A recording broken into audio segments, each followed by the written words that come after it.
मीरा खंडेलवाल जी। मुक्ति हरि तो श्री हरिवंश महाराज जी, आपके चरणों में कोटि कोटि प्रणाम। महाराज जी, संसार में सभी संबंध मिथ्या होने पर भी इनमें राग होता है। महाराज जी, जिन संबंधों से राग है वही निरंतर अपमानित करते हैं, फिर भी राग नहीं छूटता। महाराज जी, ऐसे में भजन के बिना ज्ञान नहीं होता और ज्ञान के बिना राग का त्याग नहीं होता। किसका है? हाँ, तो डट के भजन करे, अभी राग का त्याग हो जाएगा। उम्र क्या, करोड़ों जन्म हो जाएंगे, नहीं छूटेगा राग। करोड़ों जन्म हो गए, जहां जन्मते हैं वहीं राग कर बैठते हैं। राग तो हमारे साथ ही रहता है ना। जिनसे राग करते वो नहीं रहते साथ, लेकिन राग तो रहता है ना। जिस वस्तु व्यक्ति स्थान का संयोग हुआ उसी से राग कर बैठते हैं।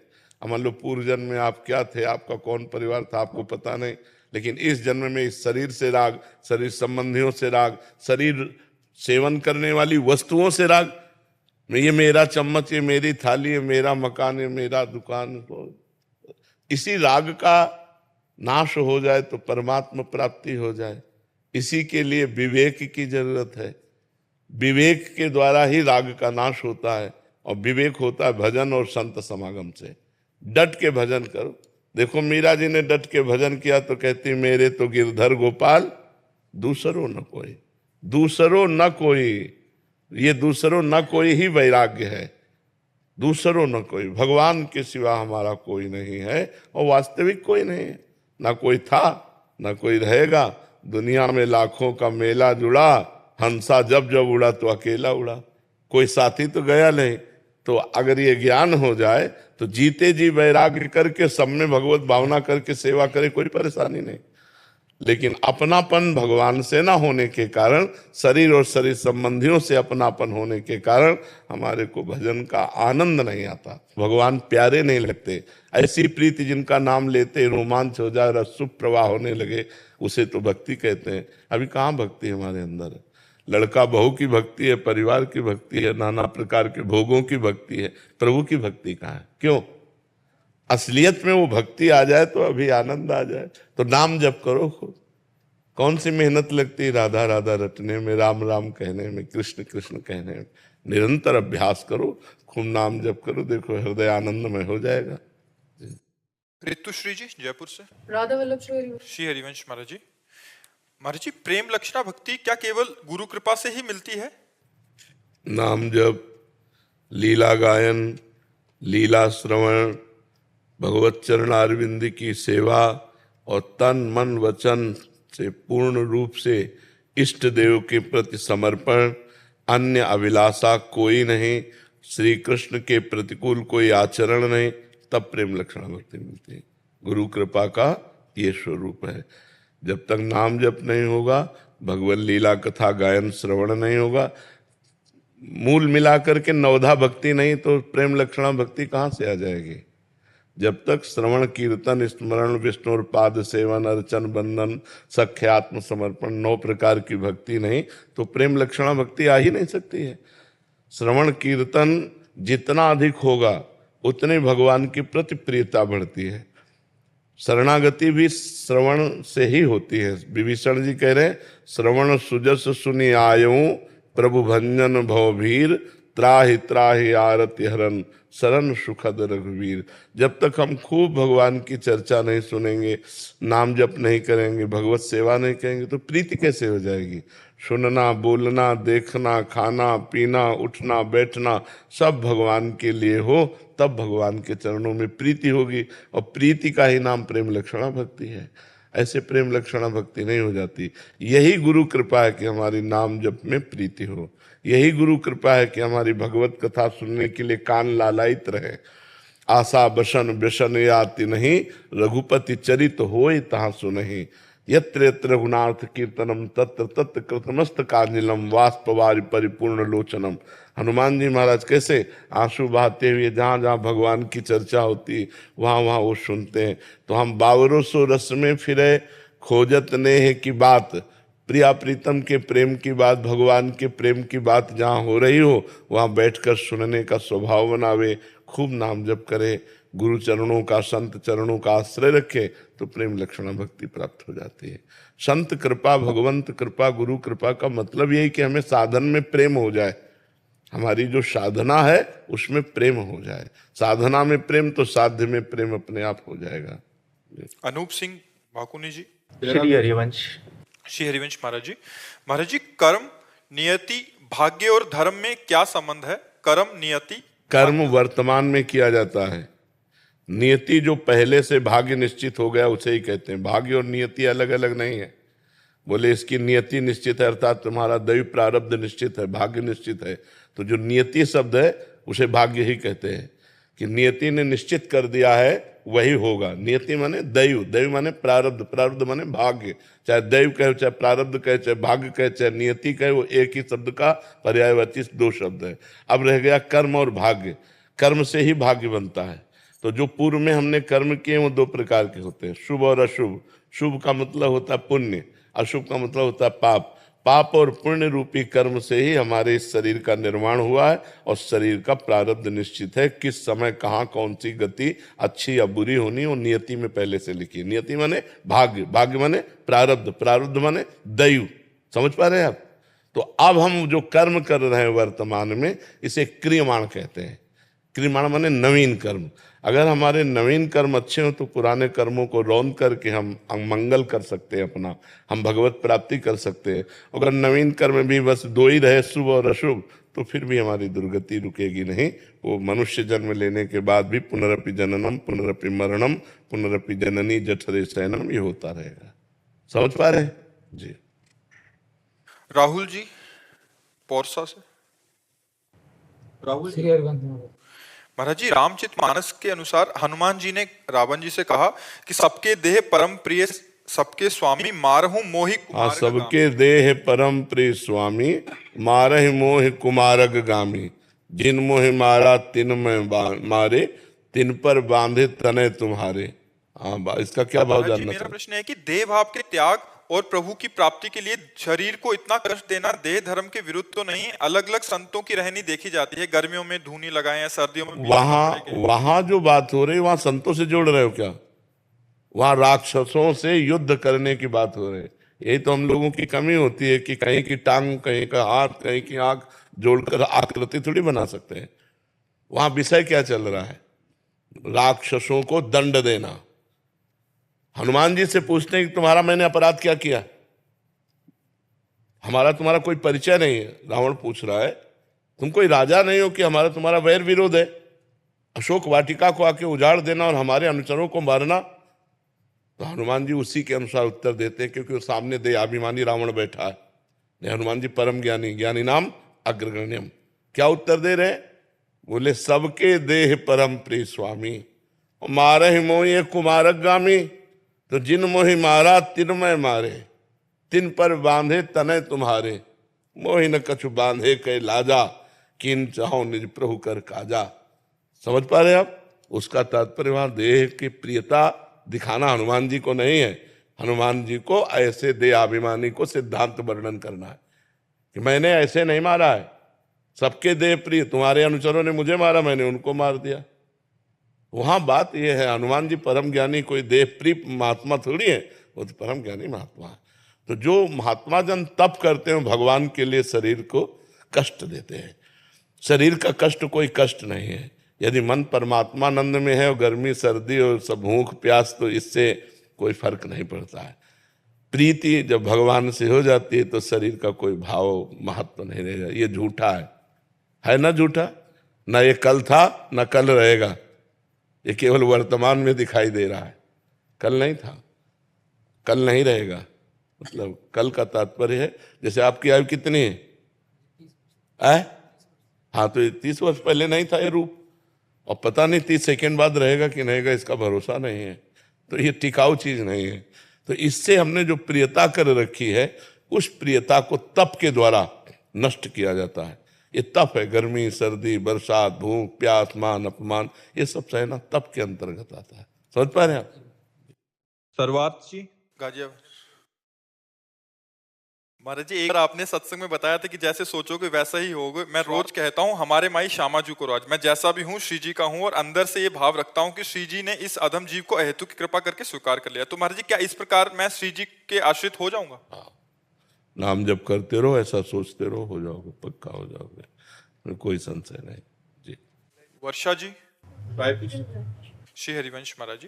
गुरुदेव भगवान, सत्संग में आपने बोला कि दृढ़ आश्रय लेना चाहिए। आश्रय ले लिया है, पर यदि कोई काम किसी से होता है तो हम उससे उसके संबंध में उसके मर्जी, कहने का भाव है इनका, थोड़ा सा कह रहे हैं कि अगर किसी से काम होता है तो हम उसके सामने तो बोलना ही पड़ता है कि आपकी कृपा आपने करवाया। तो ये श्री जी की उस समय जब आप कह रहे हैं तो आपको संबोधन करो।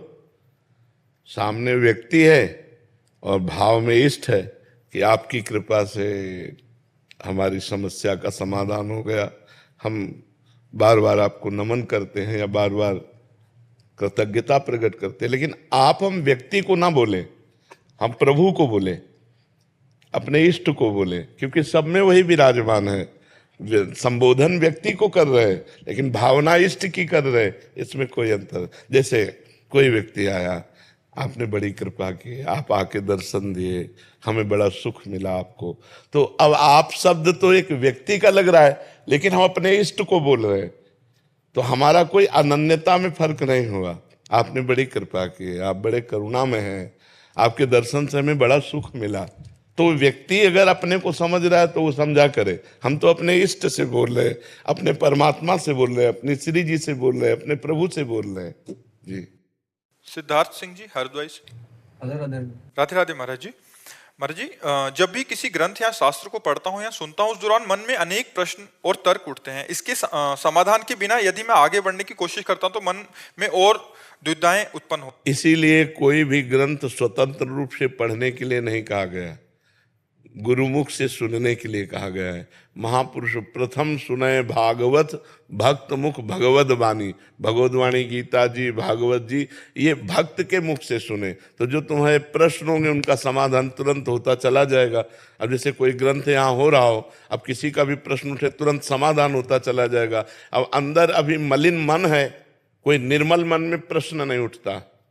जब बिल्कुल निर्मल मन हो जाता है तो उसमें कोई प्रश्नवाचक चिन्ह नहीं रहता, वो परमात्मा स्वरूप हो जाता है। तो जब तक थोड़ी मलिनता रहती तब तक प्रश्न रहते हैं, और जब तक प्रश्न रहते हैं संशय आत्मा, तो वो संशय अशांति पैदा करता रहता है। और हमारा शास्त्र स्वाध्याय या साधना का फल है शांति, तो हमें चाहिए किसी महापुरुष के सानिध्य में ग्रंथ का एक बार श्रवण करें, या जो प्रश्न हो उनको लिख लें, किसी महापुरुष से उनका समाधान कराते चले, तभी हमारी चित्तवृत्ति परमात्मा में आगे बढ़ेगी। महाराज जी, मेरा एक प्रश्न था शास्त्र पढ़ते समय, जैसे यदि सब भगवान की लीला है तो क्या दूसरों के साथ बुरा करना भी भगवान की लीला मानी जाएगी? और यदि ऐसा है तो लोग, यदि आप दूसरों के साथ बुरा करते हैं तो भगवान के भक्त ही नहीं है, आप परमार्थ के पति की नहीं है, तो आपका प्रश्न ही नहीं बनता है। भगवान की सब लीला है, ये वो कह सकता है जो भगवान को प्राप्त है या भगवान को प्राप्त करना चाहता है। जो पापाचरण, किसका प्रश्न है? जो पापाचरण करेगा तो भगवान की लीला में नरक भी है, भगवान की लीला में जेल भी है, भगवान की लीला में पुलिस भी है, भगवान की लीला में डंडा भी है। तो स्वीकार करो ये डिपार्टमेंट, ये भी तो डिपार्टमेंट है भगवान का। बुरा जो कर रहा है वो सोच ही नहीं सकता कि भगवान की लीला है, और जो सोचता है भगवान की लीला का वो बुरा कर ही नहीं सकता है। विचार करो, अब जैसे ये नाम जब कर रहे हैं, ये बुरा कर सकते हैं क्या? हृदय की स्थिति हो, जैसे हम इसलिए बोला बच्चा, तो जैसे लोग कह देते हैं भगवान की इच्छा के बिना पत्ता भी नहीं हिलता है। आपकी इच्छा ना हो तब आप ये बात कह सकते हो भगवान की इच्छा के बिना पत्ता नहीं हिलता। यदि आप इच्छाओं के जाल में फंसे हुए हो तो आपको बोलने का अधिकार नहीं है। ये इच्छा रहित महापुरुष कहता है भगवान की इच्छा के बिना पत्ता नहीं हिलता। तो भगवान की इच्छा सर्व मंगलमयी होती है, कभी किसी का मंगल नहीं होता। मंगल भवन अमंगलहारी।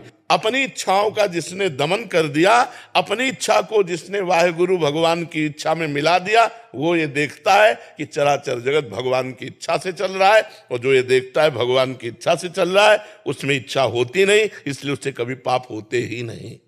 समझ पा रहे आप? अजय सिंह जी।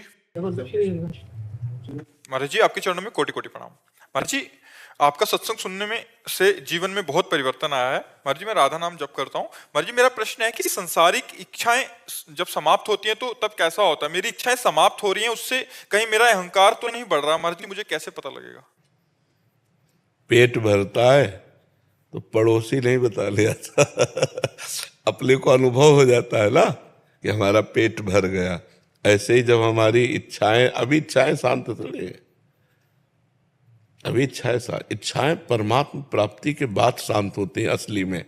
जब परमात्मा बोध हो, जिसके प्राप्त होने के बाद कुछ प्राप्त करना बाकी नहीं रहता।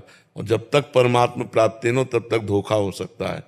अपने मन पर विश्वास न करे, नहीं, संयोग होते ही इच्छा तत्काल प्रकट हो जाएगी। जीने की इच्छा, मान लो अभी कोई गोली मारे तो बचने की इच्छा होगी ना, जीने की इच्छा होगी। इच्छा रहित पुरुष का अगर गर्दन भी उतार दी जाए तो उसके अंदर कोई शोक नहीं होगा, कोई भय नहीं होगा। जब इच्छा रहित है तो भगवान उसके हृदय में प्रकाशित हो जाते हैं। चाह, इच्छा, चाह रहित, चिंता रहित, मनुआ बेपरवाह, जिनको कछु न चाहिए वो साहन के साह। जाहि न चाहिए कबहु कछु, तो तुम सन सहज सने, बसो निरंतर तासुर, सो राउर निजगे।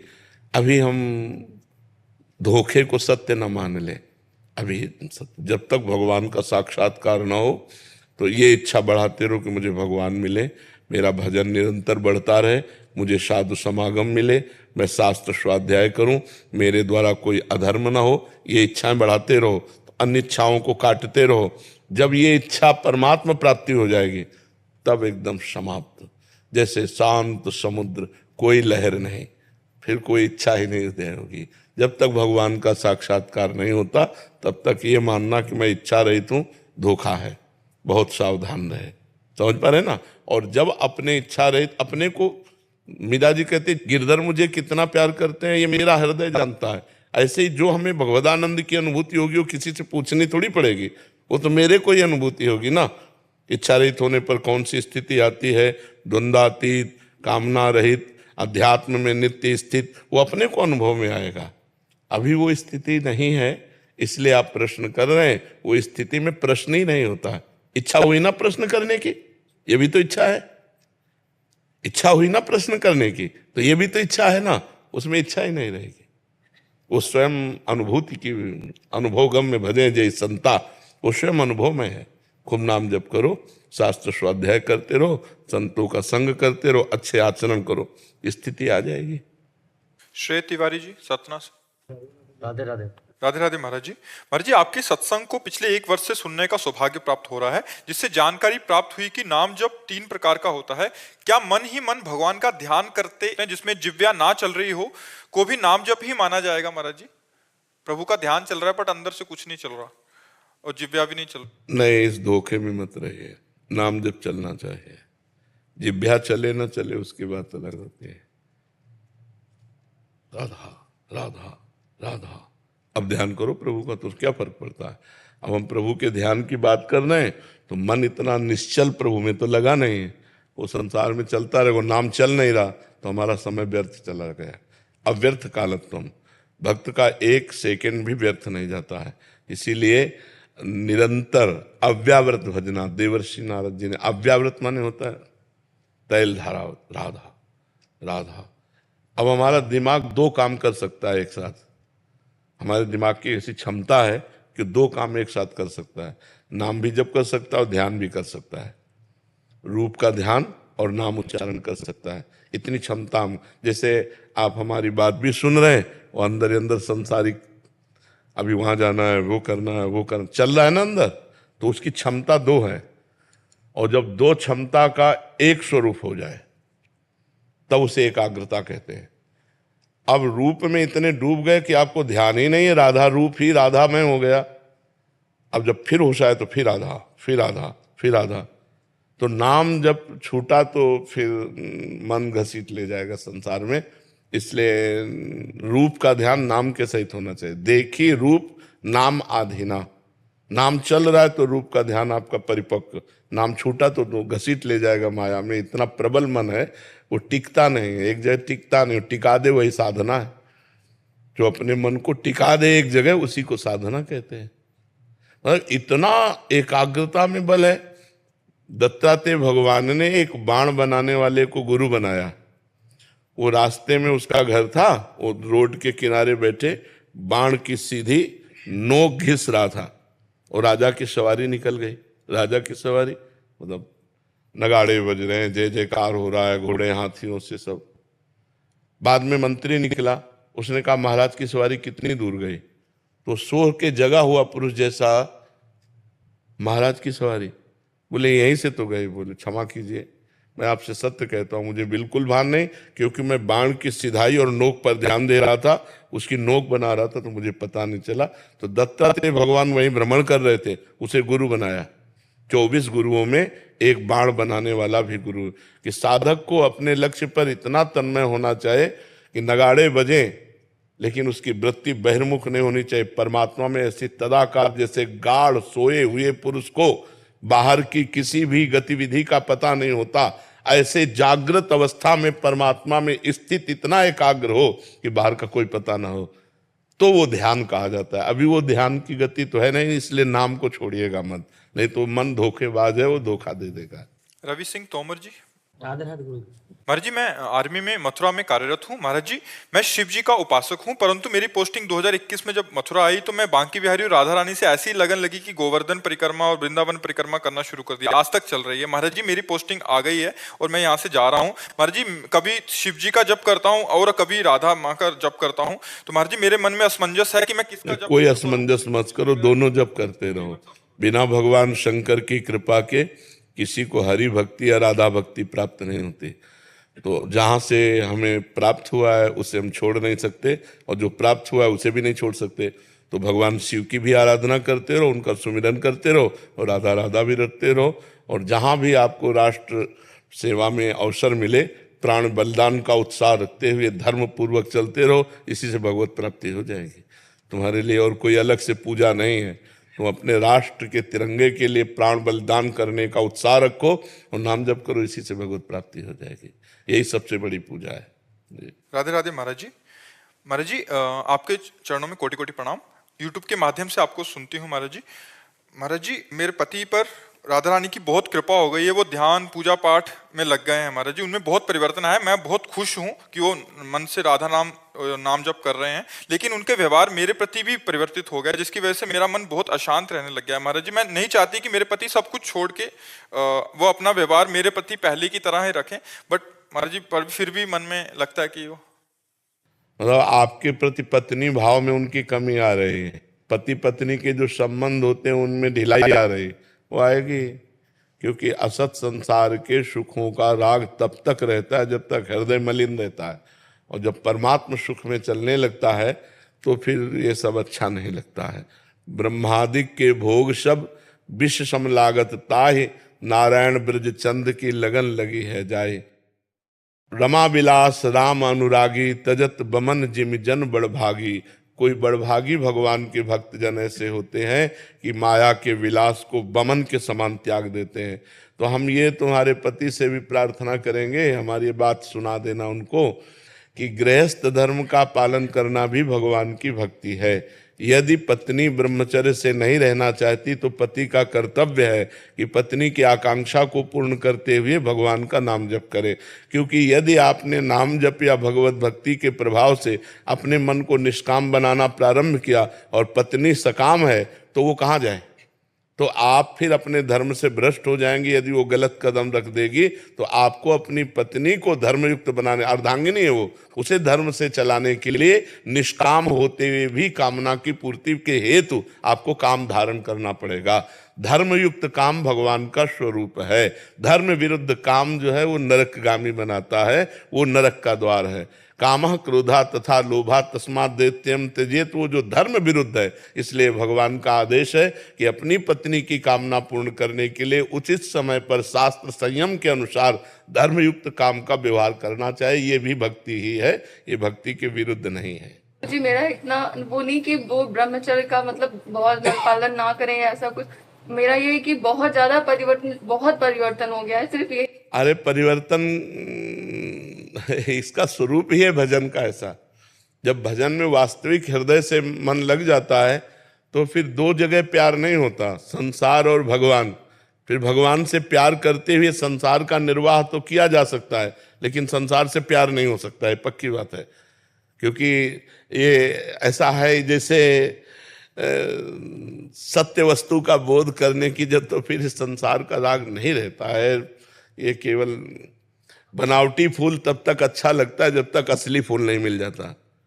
बनावटी फूलों की सुगंध तब तक प्यारी लगती है जब तक असली परागयुक्त पुष्प नहीं मिल जाता। ऐसे ही संसार ये स्वाप्निक है, जब तक सच्चिदानंद भगवान का सुख नहीं मिलता तब तक ये आकर्षित करता है, और जब वो सुख मिल जाता है तो फिर, तो इसलिए हमें लगता है आप भी गर्वित रहें कि आपका पति धर्मात्मा है। ये नहीं चाहती हूँ कि मैं उनकी किसी भी पूजा पाठ या किसी चीज में बाधा बनूं।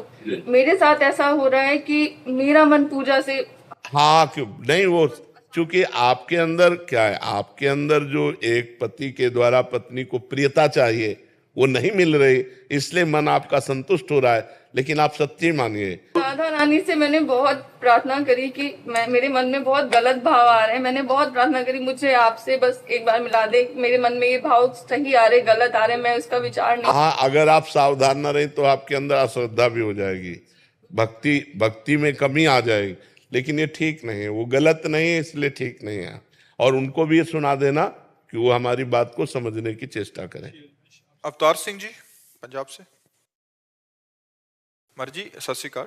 मर्जी, विश्व के सभी धार्मिक ग्रंथ पूजनीय और आदरणीय है। मैंने केवल गुरु ग्रंथ साहिब का ही अध्ययन किया। प्रभु कृपा से मेरी इस ग्रंथ में पूर्ण आस्था और विश्वास है। गुरु नानक देव जी कृपा बहुत है मेरे पे।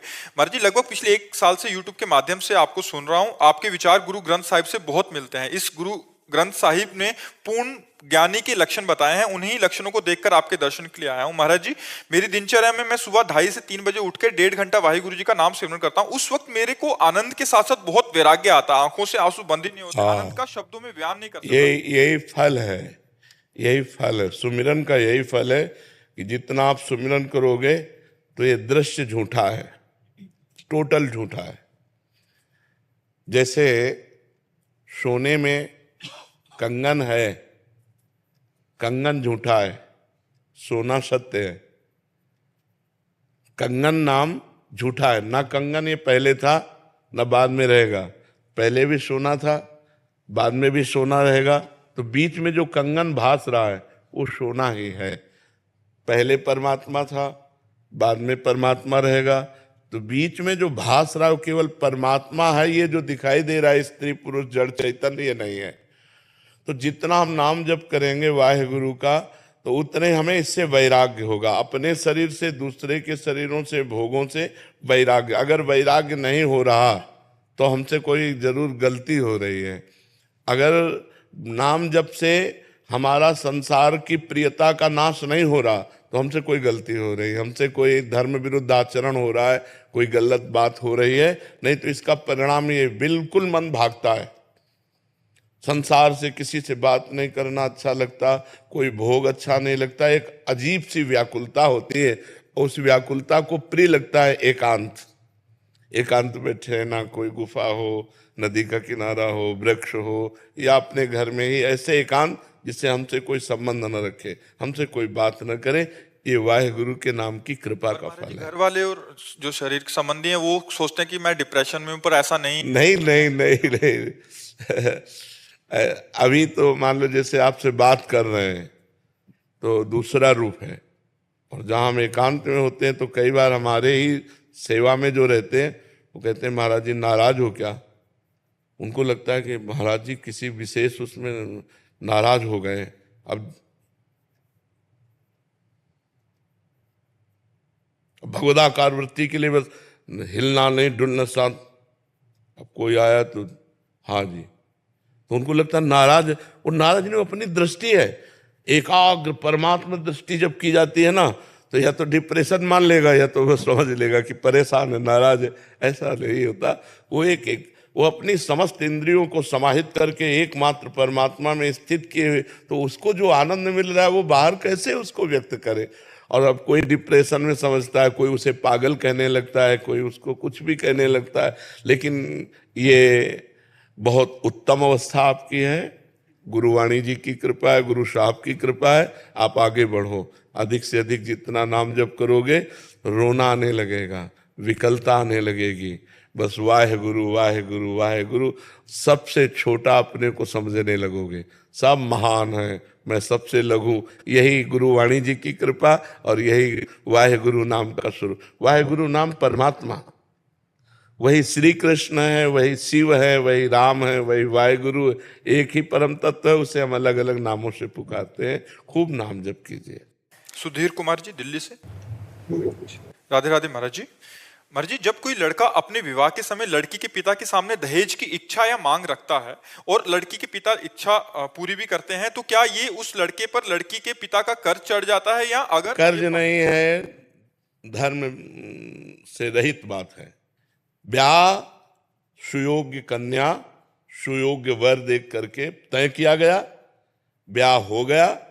अब लड़की पक्ष का जो भाव था वो वर पक्ष को दे दिया, बातचीत नहीं हुई। कहीं भी हमें शास्त्र में नहीं लिखा मिला कि उन्होंने हमसे कहा कि हम इतना इतना इतना देंगे। वो कन्या दी, उसके साथ जो उनका भाव रहा, वो चाहे 1000 सोने के रथ, 1000 हाथी, ये वो दे दिए। मांगना, तय करना, ये बिल्कुल शास्त्र विरुद्ध आचरण है, बिल्कुल नहीं करना चाहिए। किसका प्रश्न है? हाँ, बिल्कुल नहीं करना चाहिए। ना तो लड़के पक्ष को ये बात रखनी चाहिए, लड़के पक्ष को बात रखनी चाहिए तुम्हारी लड़की हमारे लड़के के सुयोग्य वर, ये काफी है, अब आपका जो मनावे सो दे देना, हम उसकी आकांक्षा नहीं रखते। लड़की पक्ष को चाहिए कि जैसे पुत्रों को विभाजित संपत्ति किया, ऐसे कन्या का भी हिस्सा लगा करके उसके साथ दे देना चाहिए, बिना मांगे दे देना चाहिए। मांगना ये दहेज के अंतर्गत आता। दहेज प्रथा ये हमारे संस्कारों को, हमारे धर्म को ये मिटिया मेट कर रही है। लड़की हुई, सुनते ही उसका पिता जल जाता है। लड़की हुई क्यों? क्योंकि अब दहेज देना पड़ेगा। दहेज में लोग ऐसे मांग रहे हैं कि पूछो मत। वो किसी तरह कमा खा करके जी रहा है, वो लाखों का पर्चा बना देते, तो इससे तो लोग गर्भ में लड़की पात करवा देते। अगर देखा या गर्भ हुआ, लड़की हुई, तो इन प्रकार वो नष्ट करना चाहते हैं। ये दहेज प्रथा ही तो ऐसे आचरणों को प्रेरित करती है। और तुम अपनी कमाई से नहीं तृप्त होगे, वो लड़की दे, केवल लिंग परिवर्तन से ही तुम महान हो गए क्या? वो भी तो एक शरीर आ रहा है तुम्हारे पास, और तुम भी एक शरीरधारी हो। तुम पुरुष लिंग हो, केवल इसलिए तुम महान हो गए। वो स्त्री लिंग है तो वो लघु हो गई क्या? विचार करके देखो। तुम केवल पुरुष लिंग हो, बस इसी यही बात तो है। वो स्त्री लिंग है, केवल यही बात, वो तुम्हारे घर आ रही है। ब्याह का तो मतलब है कि जो पान फूल बने वो हम आपके चरणों में समर्पित करते हैं, अपनी बेटी समर्पित करते हैं। आप आनंद से गले लगा करके उनको विदा किया, ये बात रही। और ये दहेज प्रथा जब तक रहेगी हमारे समाज में कलंक है, कैंसर है ये, जो लड़कियों के अस्तित्व को मिटाने वाली है, जो लड़की के प्रति हे भाव पैदा करने वाली। और ये लोग नहीं समझते कि आज हमारे राष्ट्र की प्रथम पुरुष राष्ट्रपति लड़की ही है। और आज बॉर्डर में सेना के साथ जोड़ पे जोड़ कंधा मिलाए लड़कियां खड़ी हैं। लड़कियां कोई साधारण समझते हो, दैवी शक्ति है। तो लड़कियों को क्या समझ रखा, केवल स्त्रीलिंग होने के कारण वो इतना घट गई कि तुम्हें रुपया भी दे और लड़की भी दे। सुशील, सज्जन, शांत, परम पवित्र परिवार, कोई लेने के लिए लड़की तैयार नहीं, तैयार है रुपया लेने के लिए।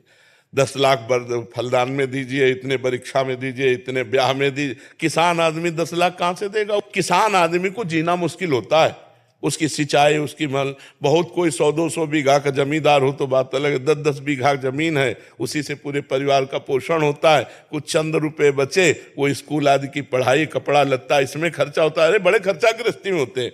तो ब्याह का मतलब खूब बढ़िया खवा पिया दिया, जो रूखा सूखा है वो तुम्हें दे दिया, और बिटिया लो और कमाओ खाओ जाके। अब ये जो दोहन किया होती है दहेज में, ये बिल्कुल निषिद्ध है। हमें लगता है न देना चाहिए न लेना चाहिए, दोनों के विरुद्ध में बात रखनी चाहिए। न देना चाहिए न लेना चाहिए। आप जी के आशीर्वाद से हमारे पास चारों तरफ इतनी लड़कियां हैं जी, 1000 लड़कों पीछे 1100-1200 लड़कियां हैं। तो मेरी माता जी कहते हैं बोले जितनी लड़कियां होगी उतने डीजे हमारे ज्यादा बजेंगे। बिल्कुल बिल्कुल बिल्कुल बिल्कुल।